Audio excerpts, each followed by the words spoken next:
Diduga nak bobol warung salah sikok warga yang berada di Jalan Gubernur Haji Bastari, Kecamatan Jakabaring, Palembang, pelaku hampir diamuk massa pas ketahuan lagi laku ke gawinya. Terus pelaku langsung diamankan ke Polrestabes Palembang.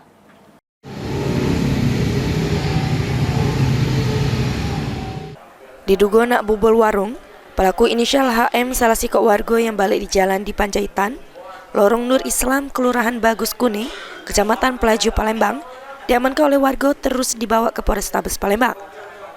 Dari keterangan anggota Bit Humas Polda Sumsel, Aibda Muhammad Aliuddin jelaskan, kejadiannya bermula sekira jam 2:30 sore, yang mana salah sikok warga yang sedang liwat di lokasi kejadian di Jalan Gubernur Haji Bastari, Kecamatan Jakabaring, Palembang, terjenguk pelaku yang diduga sedang berusaha nyongkel warung punya salah sikok warga yang jualan di lokasi kejadian.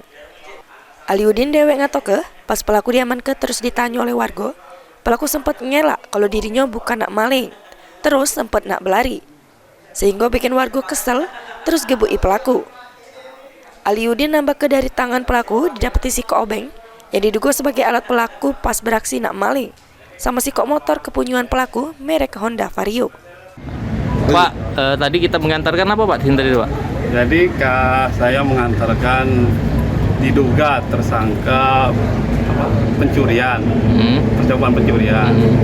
Nah, jadi pas saya lewat mau pulang, ada tersangka sedang dihakimi massa. Warga kayak? Warga.